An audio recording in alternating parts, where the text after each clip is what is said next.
పంచాంగ శ్రవణం. ఇది పంచాంగ శ్రవణం ఎందుకు చేస్తారు, అసలు ఈ పంచాంగ శ్రవణంలో ఏమేమి ఉంటుంది అనేది మనం ఇప్పుడు చేసుకున్నాం. ఈసారి వచ్చి ఉగాది ఏడాది విశ్వావసు సంవత్సరం 2025-26 నామ సంవత్సరంగా పిలుస్తున్నాం. ప్రతి ఉగాది నాడు పంచాంగ శ్రవణం జరపడం జరుగుతుంది.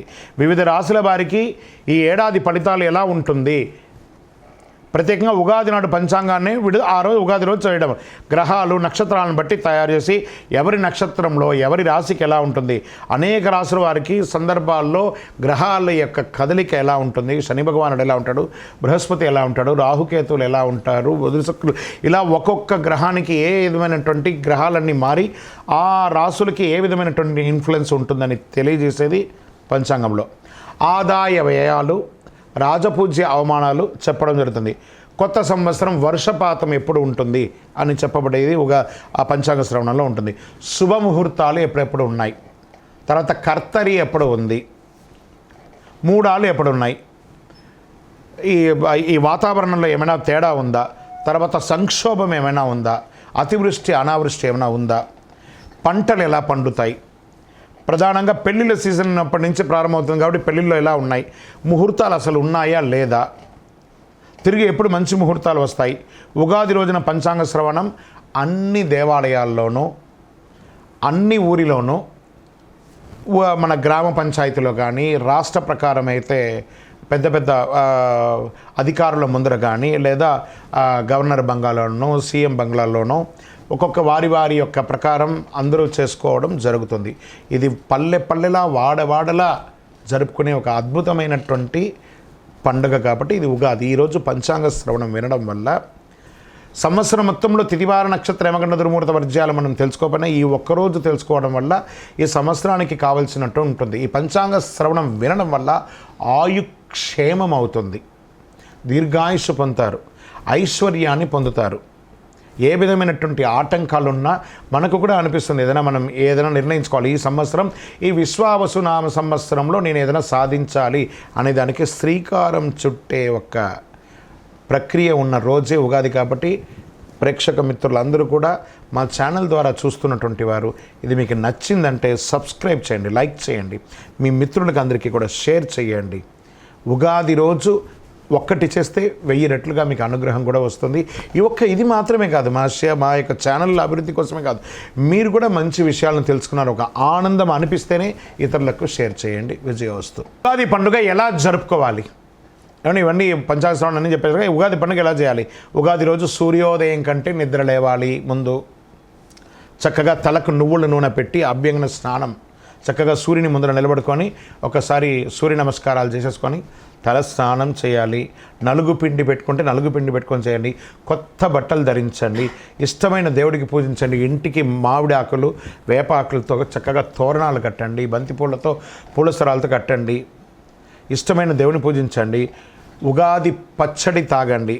ఆహారం తినడానికంటే ముందు ఉగాది పచ్చడి తాగండి. ఉదయం లేదా సాయంత్రం వీలు చూసుకొని గుడికి వెళ్ళండి. ఉగాది రోజంతా ఆలయంలో పంచాంగ శ్రవణం రకరకాల సమయాల్లో చేస్తుంటారు కాబట్టి పోయి దేవాలయంలో వినడం చాలా మంచిది. ఇంకా మన మాధ్యమం ద్వారా కూడా, ఎందుకంటే అన్ని యొక్క టీవీ ఛానల్స్లోనూ మనం చెప్తున్నాం కాబట్టి మాధ్యమంలో వివిధ రకాలైన ఛానల్స్లో కూడా చెప్తుంటారు, మనం కూడా దాన్ని చెప్తుంటాం. దీన్ని కూడా మీరు చేసుకోవచ్చు. ఉగాది రోజు పంచాంగ శ్రవణం వింటే మంచిది, ఆయుష్కరమని పెద్దలు చెప్పారు. ఇది నిజమా కల్పితమా అనేది పక్కన పెడితే పంచాంగ శ్రవణం అనేది విశ్వాసంతో ముడిపడి ఉన్నది కాబట్టి పంచాంగ శ్రవణం వల్ల విశేష పుణ్యం లభిస్తుంది. మీ పెద్దవాళ్ళకి అందరికీ నమస్కారం చేయండి. పేద జల్లు వాళ్ళకి అందరికీ బట్టలు కొనియడము, లేదా మజ్జిగ, ఇప్పటి నుంచి వేసవి తాపడం అవుతుంది కాబట్టి చలివేంద్రాలు ఏర్పాటు చేయండి. చలివేంద్రాలు ఏర్పాటు చేసి మంచినీళ్ళు ఏర్పాటు చేయండి, మజ్జిగ ఏర్పాటు చేయండి. పేదవాళ్ళు ఎవరైనా ఉంటే వాళ్ళకి చక్కగా చెప్పులు కొనియండి, గొడుగు కొనియండి. ఇలాంటి సేవా కార్యక్రమాలన్నీ కూడా చేయొచ్చు ఈ ఉగాది రోజు. ఇది మనం చేయవలసినటువంటి పని. అన్నిటికంటే కూడా ప్రేమగా చిరునవ్వుతూ ఉండే, అద్భుతంగా చేసుకునే భక్ష భోజనాలతో కూడినటువంటి ఆహారాన్ని మన ఇంట్లో వండి ఇతరులకు కూడా పంచిపెడితే ఐశ్వర్యం కలుగుతుంది. నహి బహుదానం అన్నదానం సమానం అన్నారు. ఉగాది రోజు వీలుంటే ఒక్కళ్ళకైనా భోజనం పెట్టండి. విజయోస్తు. ఈ ఉగాది పచ్చడి ఎందుకు చేస్తారు, ఎలా చేస్తారు, దీనివల్ల జరిగే మంచి చెడు ఏంటి, ఎందుకు ఉగాది రోజు ఉగాది పచ్చడి చేస్తున్నాం? ఈ ఉగాది రోజు ప్రతి ఇంట కనిపించేది ఉగాది పచ్చడి. మనం ఒకవేళ ఎవరింటికి పోయినట్టు ముందు పచ్చడి ఇచ్చేస్తారు. మనకు అప్పటికే చాలా తాగేసి ఉంటాం, ఒక రకంగా ఉంటుంది, అయినా తాగుతాం ఎవరింటికి పోయినా. ఈ పచ్చడి తయారు చేయడంలో అనేక అర్థాలు ఉన్నాయి. పచ్చడిలోని జీవితాలు అన్ని పాళ్ళు కలిసి ఉంటాయని చెబుతారు. తీపి, చేదు, కారం, వగురు ఇలా అన్ని రకాలుగా ఉగాది పచ్చడిని చేస్తారు. ఇందులో మొత్తం 6 రుచులు ఉంటాయని చెబుతారు. ఈ షడ్రుచులు అంటారు చూసారా, ఈ షడ్రుచులు మన శరీరంలో ఏమవుతుంది, ఈరోజు ఉగాది పచ్చడి చేయడం వల్ల మనం సంవత్సరం అంతా రకరకాలైనటువంటి ఆహారం తిని ఉంటాం చూసారా, అవన్నీ కూడా ఎక్కడో ఒక చోట స్టక్ అయ్యి ఉంటుంది. కొలెస్ట్రాల్ రూపంలో కానీ, లేదా బోన్లో కానీ, లేకపోతే రక్తంలో కానీ ఏదో రకంగా అది ఫిక్స్ అయి ఉంటుంది.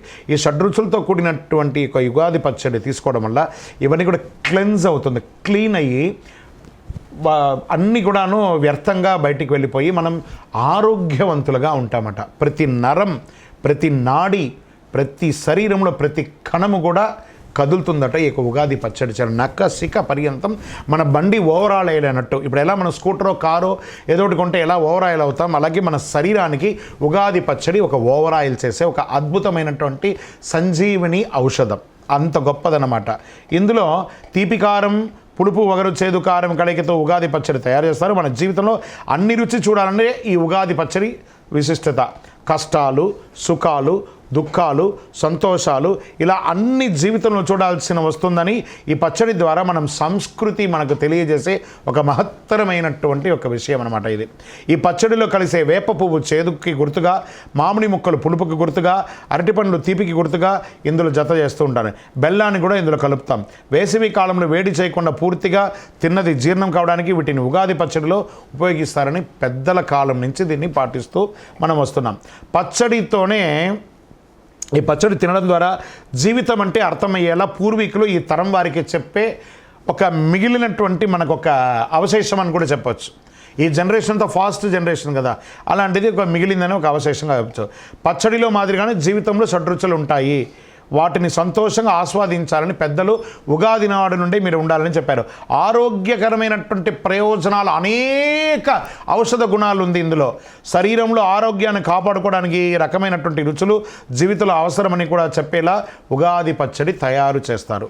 సుఖాలను ఎంత ఆనందంగా స్వీకరిస్తామో కష్టాలను కూడా అదే మాదిరిగా ఆనందంగా తీసుకుంటే జీవితంలో ముందుకు సాగి అద్భుతమైనటువంటి జీవితంలో ఈ విశ్వావసు నామ సంవత్సరంలో ఉగాది పచ్చడిలో ఉన్నటువంటి షడ్రుచులు ఉన్నట్టుగానే మీ జీవితంలో కూడా షడ్రుచులతో కూడినటువంటి జీవితంగా బతకాలని మనస్ఫూర్తిగా ప్రార్థిస్తున్నాం. విజయోస్తు. 2025 తెలుగు సంవత్సరాల విశ్వావసునామ సంవత్సరంలో ప్రతి ఒక్కరికి మన యొక్క ఆదాయ వ్యయాలు ఎలా ఉంటాయి, నా రాశికి ఎలా ఉంటుంది, నాకు రాజపూజ్య అవమానాలు ఎలా ఉన్నాయి, మా నక్షత్రంలో ఎన్ని రకాలైనటువంటి ఇబ్బందులు పోతున్నాయని చెప్పే ఒక రాజపూజ్య అవమానం, ఆదాయ వ్యయాల గురించి మనం ఇప్పుడు తెలుసుకుంటాం. కొత్త సంవత్సరంలో ఆదాయ వ్యయాలు, అనుకూల ప్రతికూలతలు. మేషరాశి, అశ్విని నక్షత్రం, భరణి నక్షత్రం, కృత్తిక మొదటి పాదానికి ఆదాయం 2, వ్యయం 14, రాజపూజ్యం 5, అవమానం 7.